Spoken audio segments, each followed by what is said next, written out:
এজন্য আর এক হাদিসের ভিতরে আসছে, বান্দা কখন আল্লাহ নিকটবর্তী হয়ে যায়, বলে বান্দা যখন সেজদায় লুটায়, তো বান্দা আর আল্লাহর মাঝে কোনো ব্যবধান থাকে না, তখন বান্দা একেবারে আল্লাহর নিকটবর্তী হয়ে যায়।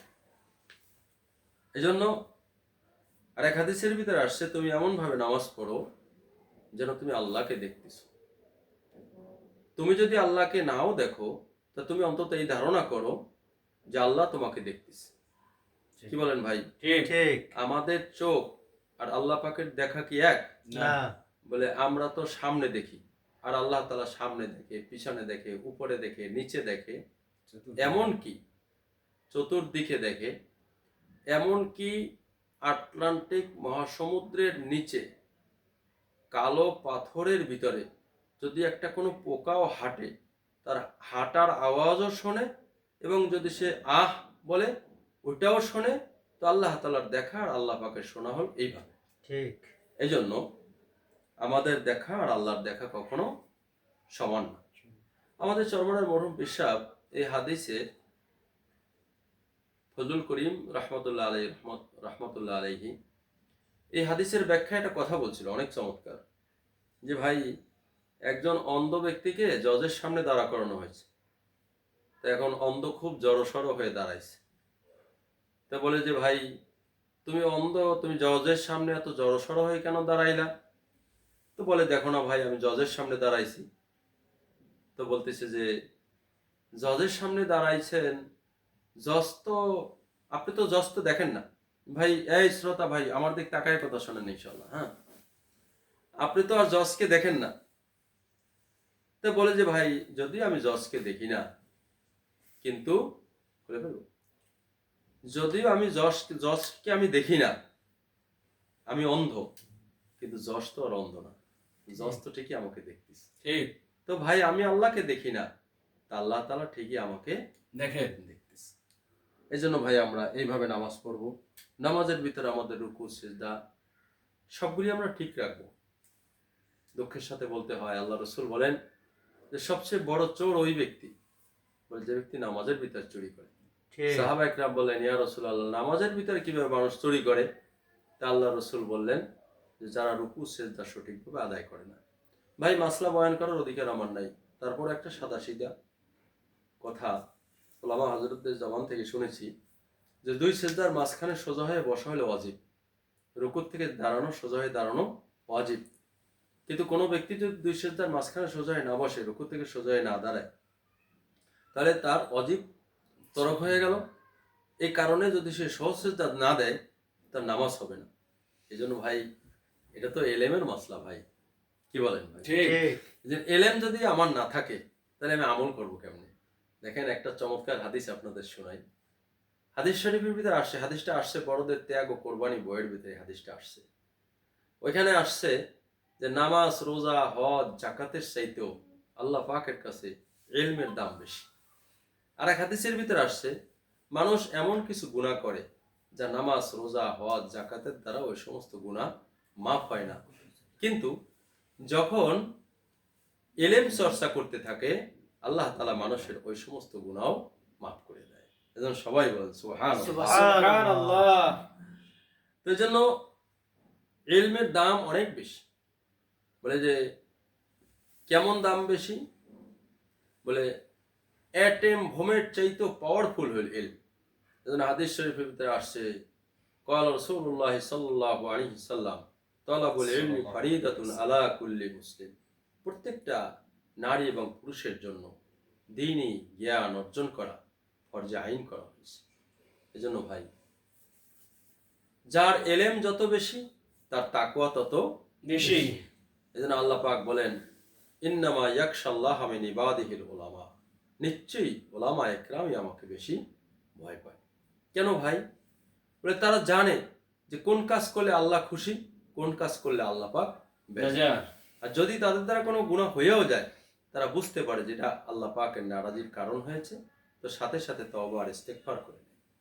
এজন্য ভাই আরাম প্রিয় ভাবে কোনোদিন কিন্তু কেউ এলেম অর্জন করতে পারে না, কষ্টের মাধ্যমে এলেম অর্জন হয়।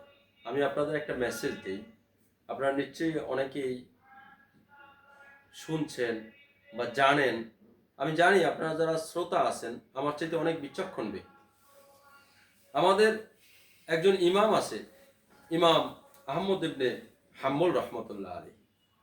আর একজন ইমাম আছে আবু ইউসুফ রহমতুল্লাহ আলাইহি। আবু ইউসুফ রহমতুল্লাহ আলাইহি উনি বলে মানাকিবে আবু ইউসুফের ভিতরে লেখা হয়েছে যিনি ইমাম আবু হানিফার ছাত্র ছিল, 17 বছর একটানা ওনার ক্লাস করেছেন। দেখেন একটা চমৎকার মেসেজ আজকে আসতেছে এখানে। এই 17 বছরের ভিতরে উনি একদিনও ওনার ক্লাস বন্ধ দেয়নি। তো একদিনকার ঘটনা এরকম ঘটছে যে ওনার ছেলে মারা গেল। তো ওনার আপনজন আত্মীয় স্বজনকে ডেকে তো বললো যে আমার ছেলের দাফন কাফন জানাজার ব্যবস্থা আপনারা করেন, আমি ওস্তাদের ক্লাসে চললাম, কারণ ওস্তাদ আজকে ক্লাস করাবে আর কোন জিনিসটা না জানি আজকে ছুটে যায়, আমার সারা জীবন আফসোস করতে হয়। তো ভাই কথাটা তো বলা সহজ, শোনা সহজ, আমল করা কঠিন। আর যদি এই সমাজে কেউ হইতো যে নিজের সন্তান মারা গেছে, তার জানাজা এবং দাফন কাফন ছেড়ে সে ক্লাসে চলে গেছে, কতই না ধিক্কার তাকে দেওয়া হইতো। আপনারা বলেন সত্য কিনা ভাই বলেন। ঠিক। এই ইমাম আবু ইউসুফ রহমতুল্লাহ আলাইহি উনি বাদশাহ হাদি, বাদশাহ মাহাদি, বাদশাহ হারুন আর রশিদ এই 3 যুগের প্রধান বিচারপতি উনি ছিলেন। কিন্তু এই 3 যুগের প্রধান বিচারপতি থাকা অবস্থায় প্রতিদিন উনি 200 রাকাত নফল নামাজ পড়তেন। সুবহানাল্লাহ। সুবহানাল্লাহ। তো ওনার যখন ইন্তেকাল হইল তখন উনি অসুস্থ অবস্থায় জাফর মুস্তাকফিরিন রহমতুল্লাহ আলাইহি ওনাকে দেখতে গেলেন। ভাই খুব মনোযোগ দিয়ে কথাটা শোনেন যে ইলমের কত দাম। তো জাফর মুস্তাকফিরিন রহমতুল্লাহ আলাইহি যখন ওনাকে দেখতে গেলেন তখন যায় দেখে যে কখনো মানে হুশে আছে, কখনো বেহুশে আছে। সমস্ত অবস্থায় জাফর মুস্তাকফিরিন রহমতুল্লাহ আলাইহিকে দেখার পরে ইমাম আবু ইউসুফ রহমতুল্লাহ আলাইহি বললেন যে আচ্ছা রমিয়ে জেমার মানে আপনারা সাধারণরা বুঝবেন না, কথা ক্লিয়ার করে দিচ্ছি। রমিয়ে জেমার মানে হলো হজের সময় যে কঙ্কর নিক্ষেপ করতে হবে, পাথর নিক্ষেপ করতে হয়, এটা কি আপনার পায়ে হেঁটে করা উত্তম নাকি কোনো সোয়ারিতে করা উত্তম? তো জাফর মুস্তাকফিরিন রহমতুল্লাহ চিন্তা করলো মৃত্যুর আগ মুহূর্তেও মানুষ এরকমের আপনার ভাই একটু স্টপ করুন, আচ্ছা এই জায়গাটা খেয়াল রাখি সবাই। জি, তো বলতেছিলাম তো আবু ইউসুফ রহমতুল্লাহ আলাইহি রমিয়ে জেমারের মাসলা নিয়ে তিনি ব্যস্ত ছিলেন। এমতো অবস্থায় ওনার ইন্তেকাল হয়ে গেল।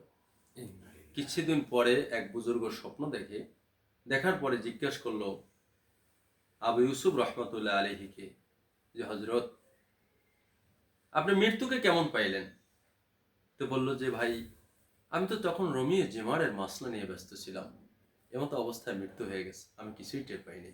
সুবহানাল্লাহ। সুবহানাল্লাহ। তো দেখেন এদের আত্মত্যাগ, এই জন্য ওই বইটার নামই লেখা হয়েছে বড়দের ত্যাগ ও কোরবানি। আল্লাহ। আহমদ ইবনে হাম্বল রহমতুল্লাহ আলাইহি শ্রেষ্ঠ ইমামদের ভিতরে একজন ইমাম। আপনারা জানেন কালের আবর্তন বিবর্তনে অনেক জালেম বাদশা পৃথিবীতে আসে, বড় বড় হক্কানি আলেমদেরকে তারা গ্রেফতার করে। যেমন আমাদের দেশে এক স্বৈর শাসন ছিল এক সময়, এক সময় বাংলাদেশের আজিজুল হক রহমতুল্লাহ আলাইহিকে গ্রেফতার করেছিল অজুর পানি চাওয়ার কারণে। তাকে তিরস্কার করে বলা হয়েছে যে প্রস্রাবের পানি দিয়ে অজু করে। নাউযুবিল্লাহ। এরকমের জালেম এক সময় এই দেশে ছিল, কিন্তু আলহামদুলিল্লাহ জালেমের পতন কিন্তু হয়েছে। তো যুগে যুগে এরকম নব্য ফেরাউন, এরকম আবু জাহেল, এরকম হামান, এরকমের নমরুদ, কারুন যুগে যুগে পয়দা হয়েছে, এটাই ইতিহাস। আহমদ ইবনে হাম্বল রহমতুল্লাহ আলাইহির কাছে সেই আফ্রিকার দেশের থেকে এক ছাত্র আসলো ইরাকে, 1000 কিলোমিটার রাস্তা পায়ে হেঁটে আসছে যে আহমদ ইবনে হাম্বলের কাছ থেকে হাদিস শিখবে। তো বলে যে আসার পরে শুনতে পাইল জালিম বাদশা তাকে গৃহবন্দী করে ফেলছে। নাউজুবিল্লাহ। সে আর হাদিস পড়াতে পারবে না, কোরআনের দর্শ দিতে পারবে না। যেমন আমাদের দেখেন মামুনুল হক সাহেব আটকাই ছিল, আমাদের খালিদ সাইফুল্লাহ মতো একটা ভদ্রলোক তাকে আটকাই ছিল। ঠিক। কত আলেমের নাম বলবো বলেন, সাখাওয়াত হোসেন রাজি, আমির হামজা, আমাদের- মাদানী। আমাদের জানের জান আল্লামা দিলওয়ার হোসেন সাইদি, দলমত আল্লাহ। নির্বিশেষে সবাই তাকে মহব্বত করত। তাকে ওই জালেমরা কিন্তু আটকায় রাখছে এবং অনেকদেরকে বিনা অপরাধে ফাঁসির মঞ্চে যাইতে হয়েছে। তো যাই হোক, ঠিক। এটা আমার বলার উদ্দেশ্য না, বলে বলার উদ্দেশ্য হলো আহমদ ইবনে হাম্বল রহমতুল্লাহ আলাইহি, ওনার এক ছাত্র ছিল মাখলাত, বাকি ইবনে মাখলাত রহমতুল্লাহ আলাইহি, বলে যে উনি সেই আফ্রিকার দেশ থেকে পায়ে হেঁটে 1000 কিলোমিটার আসার পরে উনি জানতে পারলো যে যে ওস্তাদের কাছে হাদিস শিখবে তিনি গ্রেফতার হয়ে গেছে। তো দেখেন কত কষ্ট করে তার এলেম অর্জন করছে, সাথে সাথে তিনি একটা ভিক্ষার ঝুলি মানে নিয়েছে, মাথায় একটা কাপড় বাঁধছে, হাতে একটা লাঠি নিয়েছে, সে ভিক্ষুক সাজছে। আর এই জামার হাতার ভিতরে কলম আর কাগজ নিয়ে উনি যখন আহমদ ইবনে হাম্বলের দরজায় গিয়া ভিক্ষুক যেভাবে আওয়াজ করছে ওইভাবে ভিক্ষুকের মতো আওয়াজ করার কারণে উনি ঘরের থেকে বের হলো। বের হওয়ার পরে বলো যে হজরত আমি আসলে ভিক্ষুক না, আমি সেই আফ্রিকার দেশ থেকে আসছি আপনার কাছে হাদিস শিক্ষার জন্য, কিন্তু আপনি তো গ্রেপ্তার হয়ে গেছেন, তো প্রত্যেক দিন আমি আপনার দরবারে আসব আর ভিক্ষুকের মতো আওয়াজ দেব আর একটা করে হাদিস আমাকে শিখাই দেবেন। সুবহানাল্লাহ। এইভাবে তিনি হাদিস শিখলেন।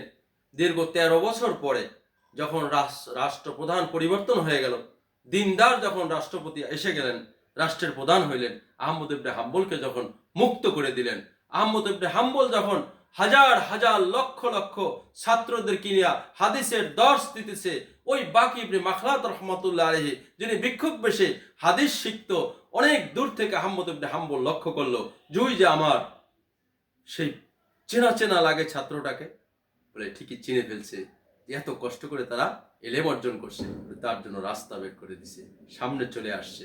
এই জন্য ভাই এলেম খুব দামি জিনিস ভাই। কেউ কেউ তো এলেম অর্জন করার জন্য মরুভূমিতে হাঁটতে হাঁটতে প্রস্রাব শুকায় গেছে, রক্তের প্রস্রাব হওয়া শুরু করে দিল। আল্লাহ। এই জন্য ভাই এত কষ্ট করে তারা এলেম অর্জন করেছে। এই জন্য এলেম অনেক দামি ভাই। আল্লাহ তাআলা আমাদেরকে বেশি বেশি এই এলেম শেখার তৌফিক দান করুক। আমিন। এলেম যদি আমরা না শিখতে পারি তাহলে ভাই আমরা আমল করতে পারবো না। এই জন্য ভাই হযরত আয়েশা সিদ্দিকা রাদিয়াল্লাহু তাআলা আনহার একটি স্বপ্নের ঘটনা আপনাদেরকে শোনাই, যেটা আপনারা শুনলে বাইরে যত শ্রোতা যারা শুনবেন তারাও উপকৃত হবেন। আমাদের চিন্তা করা দরকার আসলে বিষয়টা কি। হুজুর পাক সাল্লাল্লাহু আলাইহি সাল্লামের অনেকজন বিবি ছিলেন। আমাদের আম্মা জান রাসূল কারীম সাল্লাল্লাহু আলাইহি সাল্লামের অভ্যাস ছিল এশার নামাজের পরেই তিনি ঘরের ভিতর ঢুকতেন এবং তাড়াতাড়ি তিনি ঘুমায় যেতেন।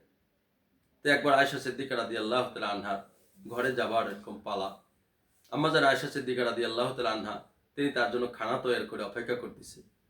এমত অবস্থায় রাসূল কারীম সাল্লাল্লাহু আলাইহি সাল্লাম তার যাইতে একটু দেরি হচ্ছে। তা আম্মা জান একটু মানে অনেকক্ষণ বসে থাকতে থাকতে একটু ঘুমের মতো পড়ে গেছে। তো ঘুমানোর পরে হযরতে আয়েশা সিদ্দিকা রাদিয়াল্লাহু তাআলা আনহা তিনি স্বপ্ন দেখতেছেন যে রাসূল কারীম সাল্লাল্লাহু আলাইহি সাল্লাম এক জায়গায় বয়ান করতেছে সুবহানাল্লাহ। তার সাহাবীদের সামনে।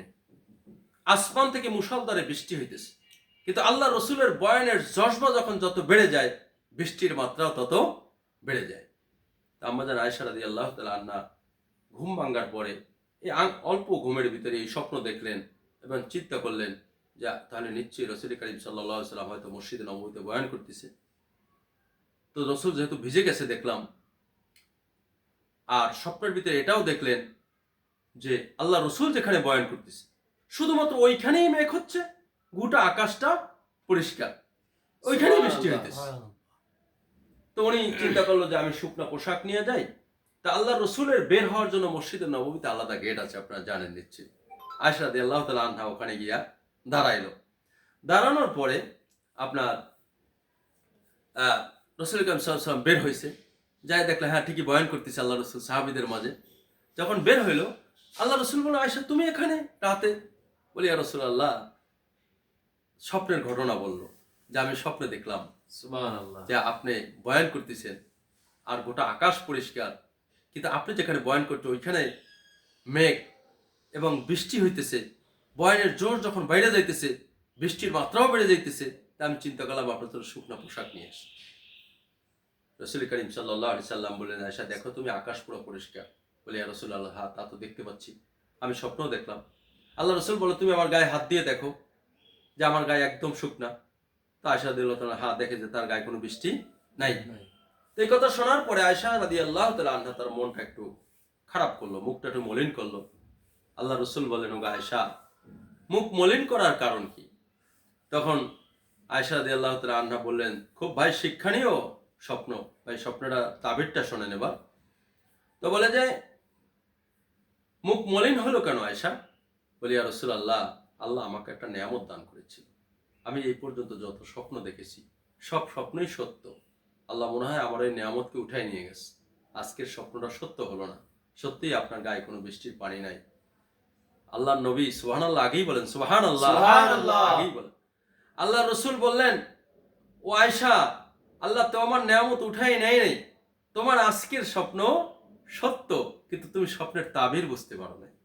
তুমি যে মেঘ দেখছিলে ওটা সাধারণ কোনো মেঘ না, ওইটা ফেরেশতারা আসছিল, ওটা রহমতের মেঘ, ওটা সকিনা, সকিনা নাজিল হইতেছিল। আর তুমি দেখতেছিলে আমি যখন বয়ান করতেছিলাম তখন বৃষ্টি পড়তেছিল, তারপরে রহমতের বৃষ্টি, সকিনার বৃষ্টি। আর তুমি দেখতেছিলে বয়ানের জোর যখন বাইরে যায় তখন বৃষ্টির মাত্রাও বেড়ে যায়। তো ভাইয়েরা আমার, আপনারা জানেন হাদিস শরীফের ভিতরে আসছে মানুষ যখন একটা গুনাহ করে তার কলবের উপর একটা কালো দাগ পড়ে যায়। এভাবে যখন বারবার গুনাহ করে বারবার তার কলবটা কালো হয়ে যায়। আর এই গুনাহ, এই কালো কলব নিয়ে সে জান্নাতে যাইতে পারবে না। প্রয়োজন হলে তাকে জাহান্নামে পোড়ায় তারপর জান্নাতে দিতে হবে। তো রাসূল করিম সাল্লাল্লাহু আলাইহি সাল্লাম বললেন যে আয়েশা, তুমি স্বপ্নের তাবির বুঝতে পারো নাই। আসলে ওইটা ছিল আল্লাহ পাকের রহমতের বৃষ্টি। আর ওই রহমতের বৃষ্টি মানুষের কলবের উপর পড়ছে, আর মানুষের কলবের উপর ওই বৃষ্টি পড়ার কারণে তার কলব পরিষ্কার হয়ে গেছে, গুনাহমুক্ত হয়ে গেছে, জান্নাতের মেহমান হয়ে গেছে। সুবহানাল্লাহ। তো ভাইও, আজ আমরা অনেক সময় শুয়া শুয়া ইউটিউবে বয়ান দেখি, কথা ঠিক কিনা বলেন? ঠিক। কিন্তু আমরা যে কদম মাইরে আসলে প্রত্যেক কদমে আমাদের নেকি হয়, কিন্তু আমরা যদি এখানে না আসি সে নেকি আমাদের হবে বলেন? না।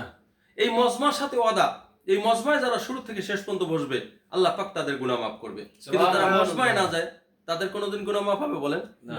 এই জন্য ভাই, এই সমস্ত মজমায়, এই যে আমরা কয়দিন আগে ইস্তেমার মাঠে গেলাম, এই কয়দিন আগে আমরা এবছর আমি যাইতে পারি নাই, এর আগে আমি চরমনার ময়দানে গেছি, সেখানে বড় বড় আলেমরা বয়ান করে।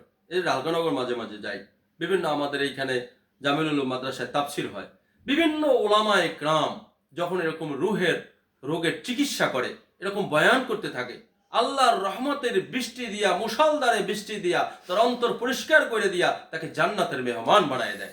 এজন্য ভাই, আমরা বেশি বেশি এই সমস্ত অনুষ্ঠানে আসবো তো ইনশাআল্লাহ। ইনশাআল্লাহ। আর মেরে মহতারাম দোস্ত, মা ও বোনেরা আমার, মা বোনদের উদ্দেশ্যেও মাঝে মাঝে কিছু কথা বলা আমাদের উচিত। ঠিক।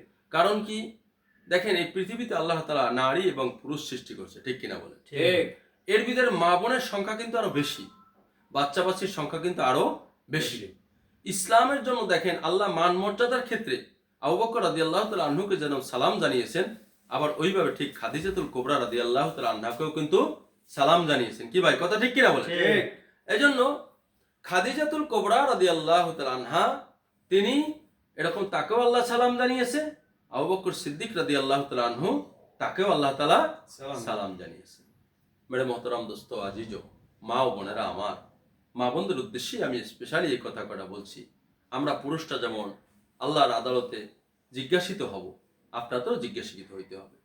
আমাদের জন্য যেমন জান্নাতের ফয়সালা আছে, জাহান্নামের ফয়সালা আছে, আপনাদের জন্য তেমনি ভাবে জান্নাতের ফয়সালা আছে, জাহান্নামের ফয়সালাও আছে। এজন্য ইসলামে মা বোনদের ভূমিকা কিন্তু কম না। দেখেন, যখন রাসূল করিম সাল্লাল্লাহু আলাইহি ওয়াসাল্লাম মদিনায় গেলেন এবং যখন মসজিদ নির্মাণ করতেছিল, সাহাবা একরাম যখন পাথর আনতেছিল, এই কথাটা আমাদের ইস্তেমার মাঠে এবারে জোরের ভিতরে বলছে, তো মহিলা সাহাবীরা যায় বলল যে ইয়া রাসূলুল্লাহ, আমরাও এরকমের এই মসজিদ বানানোর কাজে অংশগ্রহণ করতে চাই। তো হয়তোবা তখন পর্দার আয়াত নাজিল হয়নি, তারপর রসুল করিম সাল্লাল্লাহু আলাইহি ওয়াসাল্লাম বললেন, ঠিক আছে, রাতের বেলায় তাহলে তোমরা এরকম কি করবা, তোমরাও পাথর এনে দেবা। এরপরে ইসলামের 4 জন খলিফা, এই 4 খলিফার ভিতর 2 জন বড় বড় খলিফা, তিনি কিন্তু মামুনদের কারণেই তারা ইসলাম পেয়েছে। আপনারা জানেন যে ওমর রাদিয়াল্লাহু তাআলা আনহু, তিনি কিন্তু তার বোনের কারণে ইসলাম পেয়েছে। আপনারা জানেন হযরত ওসমান রাদিয়াল্লাহু তাআলা আনহু, তিনি কিন্তু তার খালার কারণে ইসলাম পেয়েছে। তো বলে যে ইসলামের প্রাথমিক যুগে পুরুষ সাহাবীদের সাথে সাথে মহিলা সাহাবীরাও কিন্তু জিহাদের ময়দানে গিয়েছে এবং আহত লোকদেরকে তারা পানি পান করাইছে, তারা চিকিৎসার ব্যবস্থা করেছে। ইসলামে মা বোনদের অধিকার অনেক বেশি এবং মা বোনদের অধীনে কিন্তু আমাদের সন্তানরা থাকে। এই জন্য দেখেন, আপনাদেরকে একটা চমৎকার উদাহরণ দিই। সেটা হলো, আপনারা বলেন ইট তৈরি হয় কি দিয়ে? বলেন ভাই, বালু, সিমেন্ট, মাটি, পানি। কিন্তু ভাই, বালু যত উন্নত হোক, মাটি যত উন্নত হোক, পানি যত উন্নত হোক, ইটটা তৈরি হয় কিসের ভিতরে? বলেন ভাই, এটা ফর্মার ভিতরে। অর্থাৎ ফর্মা যদি বাঁকা হয়, ইটটা কি হবে? বলেন ভাই, ইটটাও বাঁকা হবে। ফর্মা যদি সোজা হয়, ইটটাও সোজা হবে। তার মানে হলো, মা যদি দিনদার হয়, তার সন্তানও দিনদার হবে। এই জন্য আপনারা খুঁজে দেখেন, এই যে ইলিয়াস সাহেব রহমতুল্লাহ আলাইহি, তার মা কত দিনদার ছিল। শাইখুল হাদিস আল্লামা জাকারিয়া রহমতুল্লাহ আলাইহি, তার মা কত সুন্দর ছিল। চরমানের ফজলুল করিম রহমতুল্লাহ আলাইহি, ইসাক সাহেব রহমতুল্লাহ, তাদের মা কত দিনদার ছিল। আপনি উজানির পীর সাহেব কারি ইব্রাহিম রহমতুল্লাহ দেখেন, তাদের মা কত সুন্দর ছিল। হুসাইন আহমেদ মাদানি দেখেন, তাদের মা কত সুন্দর ছিল। আনোয়ার শাহ কাশ্মীরি দেখেন, তাদের মা দিনদার ছিল, যার কারণে সন্তানগুনিও দিনদার হয়েছে। এই জন্য মা বোনদের ভিতরে দিন আসা অত্যন্ত জরুরি। বিশেষ করে মা বোনদের উদ্দেশ্যে আমি তেমন কথা লম্বা করব না, শুধু একটা আয়াতে কারিমা এর অংশ থেকে কিছু কথা আপনাদেরকে শোনাইতে চাই। আল্লাহ বলেন, অকারনা ফি বুয়ুতিকুন্না ওয়ালা তাবাররুজনা তাবাররুজাল জাহিলিয়াতিল উলা। আল্লাহ বলেন, হে মুসলিম নারীরা, তোমরা জাহিলি যুগের মতন বেপর্দা হইয়া ঘর থেকে বের হইও না। তো দেখেন, একটা উদাহরণ আমাদের বাংলাদেশের, আমাদের আসলেই হৃদয়ের গভীরে তার স্থান, সমস্ত ওলামা ইকরামের মাথার তাজ আমরা মনে করি। মুনাজির আজম আল্লামা নুরুল ইসলাম অলিপুরি, আল্লাহ তাআলা হুজুরের নেক হায়াত দান করুক। আপনারা সবাই বলেন আল্লাহুম্মা আমিন। হুজুর একটা উদাহরণ দিয়েছিল যে আমরা নারিকেল গাছ চিনি, অর্থাৎ চারা নারিকেল গাছ। আবার নারিকেল গাছ বড় হইতে হইতে 60-70 হাত লম্বাও হয়ে যায়। কিন্তু আপনারা বলেন, একটা চারা নারিকেল গাছে বেড়া দিলে মানুষ কি বলে? বলেন ভাই, তাকে বুদ্ধিমান বলে, ঠিক কিনা বলেন? ঠিক। আর যদি একটা 60-70 হাত লম্বা নারিকেল গাছে বেড়া দেয়, মানুষ কি বলে? বলেন ভাই, বোকা বলে। কারণ কি? 60-70 হাতের ওই নারকেল গাছের উপরে কেউ হামলা করবে না, গরু ছাগলে খাইবে না। কিন্তু চারা নারকেল গাছটা, তো এর দ্বারা কি বুঝাইতেছে? এর দ্বারা বুঝাইতেছি যে মেয়েটার বয়স 18, 20, 22, 30, 35, অর্থাৎ পূর্ণ যৌবনের চাপ, এই সময় যদি সে বোরকা না পরে, এই সময় যদি পর্দা না করে, আল্লাহর বিধানকে লঙ্ঘন করে, তার দিকে রাস্তার মুসিও কুদৃষ্টিতে তাকায়, রিক্সাওয়ালাও কুদৃষ্টিতে তাকায়। ভাই, কথা মিথ্যা বললাম নাকি ভাই? বলে তো বলে যে ভাই, এই জন্য তাদেরই পর্দা করা অত্যন্ত জরুরি। কিন্তু দুর্ভাগ্য আজকে আমি আমার মেয়েকে পর্দা করাই না, আমি আমার স্ত্রীকে পর্দা করাই না, আমি আমার নাতিকে পর্দা করাই না। পর্দা করাই কাদেরকে? বলে নানি, দাদি, ফুপু, খালা, বুড়ো হয়ে গেছে, চামড়া ঘুষায় গেছে, যাদের দিক থেকে তাকাবে না, যাদেরকে দেখবে না, যাদেরকে দেখলেও মায়ের দৃষ্টিতে দেখবে, মহব্বতের দৃষ্টিতে দেখবে, মায়ের দৃষ্টিতে দেখবে। কিন্তু আমরা তাদেরকে আজাব দেওয়াইয়া, বোরকা পরাইয়া কমিউনিটি সেন্টারে, হাসপাতালে নিয়ে যাচ্ছি। আর আমার মেয়েকে অর্ধ উলঙ্গ করে, মানে তাকে একদম ফেমাস, মানে আইডল, মানে কত ভাবে যে তাকে উপস্থাপন করা হচ্ছে। আমি মা বোনদেরকে বলবো, মা, নামাজ যেমন আল্লাহ পাক বলছে আকিমুস সালাহ ওয়া আতুজ যাকাত, আল্লাহ বলছে নামাজ যেমন ফরজ করছে, আল্লাহ ঠিক তেমনি ভাবে যাকাতকেও ফরজ করছে। আল্লাহ তাআলা যে জিনিস কোরআনে বলে, ওই জিনিস হলো ফরজ। যেমন আল্লাহ তাআলা কোরআনে রোজাকে ফরজ করছে, যেমন কোরআনে আল্লাহ পাক জিহাদকে ফরজ করছে, ঠিক তেমনি ভাবে এটাও কোরআনের আয়াত, এটাও যে পর্দা, এটা ফরজ বিধান। এই ফরজ বিধানকে যদি আপনারা সময় মতো আদায় নাই করেন, তো যখন বুড়ো হয়ে যাবেন, তখন তো বোরকার কাপড়ের দাম বাড়াই কোনো লাভ নেই। এই জন্য মা বোনদেরকে বলবো, আল্লাহর রাস্তে, আল্লাহর রাজি খুশির জন্য। দেখেন, মা বোনদের ভিতরে ভয় বেশি। নদীর তীরে তুফান দেখলে কান্নাকাটি শুরু করে দেয়, ভূমিকম্প হলে তা কান্নাকাটি শুরু করে দেয়, সন্তান অসুস্থ কান্নাকাটি শুরু করে দেয়, ছোটখাটো বিপদে পড়লে তারা একদম ভেঙে পড়ে। কিন্তু আসলে যেইখানে কান্নার দরকার ছিল, সেইখানে তারা কান্না করে করে না। না। স্বামীর সাথে ঝগড়ার ব্যাপারে সে 100 পুরা ঠিক। কথা বলেন। ঠিক। কিন্তু রাসূল করিম সাল্লাল্লাহু আলাইহি ওয়াসাল্লাম বলছে, যদি কোনো মানুষের সামনে সেজদা করার জন্য অর্ডার থাকতো, তাহলে আমি বলতাম গোটা পৃথিবীর সমস্ত মানুষ যেন তার স্বামীকে সেজদা করে, নারীরা যেন তার স্বামীকে সেজদা করে। কিন্তু সে স্বামীর সাথে এতই দুর্ব্যবহার করে। হাদিস শরীফের ভিতরে আসছে, দুই শ্রেণীর মানুষের ইবাদত আল্লাহর দরবারে কবুল হবে না। এক হলো অবদ্ধ নারী, যার স্বামী তার উপর অসন্তুষ্ট। দ্বিতীয় হলো ওই গোলাম, যে তার মনিবের কাছে না বইলা চলে গেছে। এজন্য মা বোনদেরকে বলবো যে আপনারা দিন শেখেন, দিন বোঝেন, সন্তানদেরকেও দিন শিখান। দেখেন, এখানে একটা জটিল একটা কথা আসছে। আমাদের এক তাবলীগের সাথী একটা কারগুজারি শুনে দিতেছিল যে আমি তো প্রথম জীবনে এরকমের দিনদার ছিলাম না, প্রথম জীবনে জেনারেল শিক্ষিত মানুষ, সাধারণ জীবন যাপন করতেছিলাম। তা আমি যখন তাবলীগে সময় লাগাইলাম, পরবর্তীতে দেখা যায় যে আমার ছেলে এরকম ঘুমাইতেছে, তা আমি তাকে ডাকতাম যে ওঠো, নামাজ পড়তে হবে। তা আমার স্ত্রীও দেখা যায় আমার ছেলেকে ভালোবাসে। তা আমার স্ত্রী বললো, যাই, তুমি দেখো না ছেলেটা এত রাত পর্যন্ত কম্পিউটার চালায় ঘুমাইছে, তুমি তাকে ডাকতেছো। ঠিক। ভাই, এখানে একটা কথা বোঝার চেষ্টা করবেন, সূক্ষ্ম একটা পয়েন্ট। ওই মাও কিন্তু তার সন্তানকে ভালোবাসে, বাবাও তার সন্তানকে ভালোবাসে, কিন্তু বাবা ভালোবাসে আখেরাতের ভালোবাসা। বাবা দেখলো যে আমার সন্তান যদি নামাজ না পড়ে ঘুমায় থাকে, ও তো ল্যাপ মুড়ে দিয়ে ঘুমায় নাই, ও তো জাহান্নামের আগুন মুড়ে দিয়ে, জাহান্নামের ল্যাপ মুড়ে দিয়ে ঘুমাইতেছে, ঠিক। এই জন্য তাকে উঠাইতেছে। আর মাও তার সন্তানকে ভালোবাসে। কেন? মা ভালোবাসে তাকে জাগতিক বিদ্যার জন্য ভালোবাসে। কি জন্য? যে এই জগতের ভালোবাসা, যে আমার ছেলে যদি না ঘুমায় তার শরীর খারাপ করবে। এজন্য দেখেন, আমাদের সমাজে অনেক মা বাপ তার সন্তানকে ডাক্তার বানায়, ইঞ্জিনিয়ার বানায়, দার্শনিক বানায়, সাহিত্যিক বানায়, ভার্সিএস করায়, পিএইচডি করায়, বড় বড় ডিগ্রি অর্জন করে। এটা ডিগ্রির সে অর্জনও করলো, কিন্তু ডিগ্রির দ্বারা এই জাগতিক বিদ্যায় এই 60-70 বছরের জীবনে সেটা শান্তিও মনে করেন পায়ে গেল। কিন্তু আর অনেক মা বাপ আছে যে তার সন্তানকে আলেম বানায়, হাফেজ বানায়, মুফতি বানায়, বলে আল্লাহর সাথে পরিচয় করায়, নবীর সাথে পরিচয় করায়, বলে জাগতিক বিদ্যার দিকে সে লক্ষ্য করে না। কিন্তু আলহামদুলিল্লাহ দেখা যায় মৃত্যুর পরে সে চিরস্থায়ী জান্নাতের মেহমান হয়ে গেল। সুবহানাল্লাহ। সত্যিকার অর্থে যদি তার বাপ মা তার সন্তানকে ভালোবাসে, সেই ভালোবাসাটা হলো তার সন্তানকে দ্বীনের বুঝ দিয়ে দেওয়া। এই জন্য আজ যদি এই বুঝটা আমাদের মা বোনদের ভিতরে আসতো, তাহলে দেখতেন তার সন্তান সে দিনদার হয়তো। এই জন্য একটা হলো মিশে ভালোবাসা, আর একটা হলো সত্যিকার। ডিপলি সত্যিকারের ভালোবাসা। দেখেন, আলোচনা এখানেই শেষ করার চেষ্টা করতেছি। একটা বিষয় বলেই ইতে টানার চেষ্টা করতেছি, সেটা হলো বড়দের ত্যাগ ও কোরবানি বইয়ের ভিতরে একটা কবিতা আছে, ভবের ঘাটে দিলাম দোকান, হলো না মোর কোনো ফল, লাভে মূলে সব হারিয়ে ফেলছি এখন চোখের জল। আপনি তো তাবলীগের সাথে, হয়তো সব সাথী ভাই এই বিষয়গুলো পছন্দও করবে না, কিন্তু আলহামদুলিল্লাহ যুগশ্রেষ্ঠ সমস্ত ওলামা একরাম পৃথিবীব্যাপী সবাই তো মিডিয়াকে ব্যবহার করে, কথা ঠিক কিনা বলেন? ঠিক। বাকি আলহামদুলিল্লাহ তাকওয়া আর উচ্চ স্তরে কিছু লোক আছে, আলহামদুলিল্লাহ আমাদের আকাবেরিনরা ওটা পছন্দ করে না, কিন্তু কথাটা তারপরও এটাও একটা প্রচার মাধ্যম। কিন্তু আমরা জানি আসলে man to man, door to door, বারবার দাঁড়ে দাঁড়ে যাওয়া, বারে বারে যাওয়া, এভাবেই নবীরা রাসূলরা গাস্ত করতো। কিন্তু এটাও আল্লাহ পাকের একটা রহমত, এটাও আল্লাহ পাকের পক্ষ থেকে একটা, এই বর্তমানে যে এই মাথায় যে বুদ্ধিটা আল্লাহই তো দিয়েছে, ঠিক কিনা বলেন? ঠিক। নাহলে মিডিয়াটা প্রকাশ পাইলো কিভাবে? যাক, লম্বা করতে চাই না। তো বলতে চাচ্ছিলাম যে, আরে আমি কথাটা হারিয়ে গেলাম। তো বলতে চাচ্ছিলাম যে সত্যিকার অর্থে যদি আমার সন্তানকে আমি ভালোই বাসি, তাহলে আমি আমার সন্তানকে দ্বীনের সাথে সম্পর্ক করাই দেয়। হ্যাঁ, মনে পড়ছে কথাটা। জি ভাই, মনে পড়ছে ইনশাল্লাহ কথা। জি আলহামদুলিল্লাহ মনে পড়ছে। বলছিলাম, ভবের ঘাটে দিলাম দোকান, হলো না মোর কোনো ফল, লাভে মূলে সব হারিয়ে ফেলছি এখন চোখের জল। আমি নাম নেব না, কিছুদিন আগে আমার একজন স্যারের সাথে পরিচয়, বড় স্যার, নাম না নিলে তো চিনবেন না আপনার, একজন এডিশনাল ডিআইজি। উনি একবার বললো যে ভাই আমার আত্মহত্যা করতে ইচ্ছা করে, মানে আমাকে আমির সাহেব বলে আর কি, সম্মান করে, স্যার তো অনেক বড় লেভেলের মানুষ, আমার আত্মহত্যা করতে ইচ্ছা করে। আমি বললাম, কেন স্যার, কি হয়েছে? আরে বিবি কথা শোনে না, ছেলে কথা শোনে না, মেয়ে কথা শোনে না। ভাই,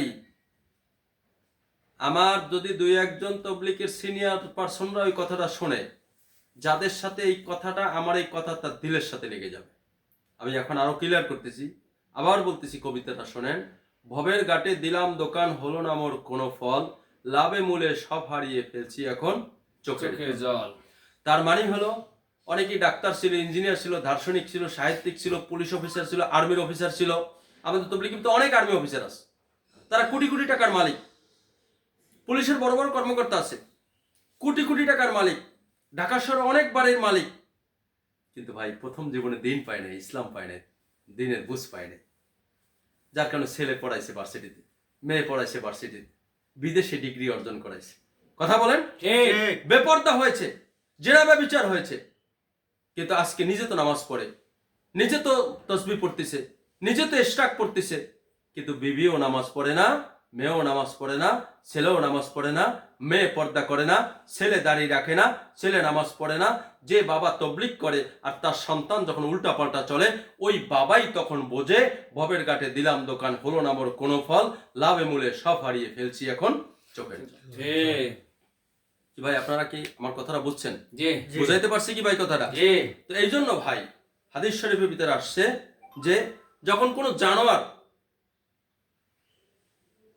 তার গলায় তার মুখে লাগাম মানে রশি থাকে, তো রশি যেদিকে টান দেয় গরু মহিষ সেদিকেই যায়। কিন্তু যদি তাজা ঘাসের ভিতর ঢুকে যায়, তারপর কিন্তু মহিষের আর গরুর লেজ ধরে সেখান থেকে আর ফেরত আনা যায় না। তার মানে কি বলেন তো, এই ছেলেটা এই মেয়েটা এরকমের কেন হয়েছে? বলে জীবনের শুরুতে তাকে দিন শেখানো হয়নি। ঠিক। জীবনের শুরুতে তাকে দিন শেখানো হয়নি, যার কারণে আজকে ছেলে কথা শোনে না, মেয়ে কথা শোনে না। এই জন্য ভাই আমরা যেন এই আফসোসটা করতে না হয়, এই জন্য আমরা এখন থেকেই আলহামদুলিল্লাহ আমাদের ছেলে মেয়েদেরকে তাদেরকে দিন শেখানোর চেষ্টা করি। বিশেষ করে এই ভূমিকাটা মা বোনদের বেশি। এই জন্য মা বোনদেরকে বলবো, মিশে মিশে ভয় পায় লাভ নাই। আপনাকে কবরে যেতে হবে, সাথী থাকবে না, বাতি থাকবে না, অন্ধকারের ঘর, সাপ বিচ্ছুর ঘর, পোকামাকড়ের ঘর। আর যদি আমার রুমের ভিতরে এখন ভাই বলেন, এখানে যদি একটা সাপ এই প্যান্ডেলের ভিতরে চলে আসে, আমাদের অবস্থা কি বলেন? আমার রুমের ভিতর যদি একটা সাপ, তো অবস্থা কি বলেন? দুনিয়ার আগুনকে কত ভয় পায় বলেন, ভূমিকম্প কত ভয় পায় বলেন, সাইক্লোন জলোচ্ছ্বাস কত ভয় পায় বলেন। এই যে কয়দিন আগে আমাদের ঢাকার শহর ভূমিকম্প হলো, অনেক বাড়ি ফাটাই ফেলেছে, কথা বলেন। জি। তাহলে অবস্থা কি ভাই বলেন? বলে এর চাইতে বেশি ভয় পাওয়া দরকার যে আমার অন্ধকার আমার ওই কবরের ভিতরে যদি আমার 99টা সাপ দিয়ে দেয়, বলে আমার অবস্থা কি হবে বলেন ভাই। এই জন্য আমাদের 3 প্রশ্ন উত্তর ঠিক করতে হবে। আর এই ভাই এই জন্য মেহনত করে করে ঠিক করতে হবে। তো তোমার রবকে, তোমার দিন কি, তোমার নবীকে, 3 প্রশ্ন হবে। প্রশ্ন উত্তর যদি আমরা সঠিকভাবে দিতে পারি, কবর আর কবর থাকবে না, কবরটা জান্নাতের একটা টুকরা হয়। সুবহানাল্লাহ। কি বলেন ভাই? আর যদি আমরা আল্লাহর হুকুম পুরো না করে যাই, নবীর তরিকায় না চলি, তাহলে ভাই কবর কিন্তু আর কবর থাকবে না, কবর একটা জাহান্নামের গর্ত হয়ে যাবে। তো আজকের মতো যে কথা বললাম শুনলাম, আল্লাহ তাআলা আমাদেরকে আমল করার তৌফিক দান করুক। ওয়া আখিরি দাওয়ানা আলহামদুলিল্লাহি রাব্বিল আলামিন। আসসালামু আলাইকুম ওয়া রাহমাতুল্লাহি।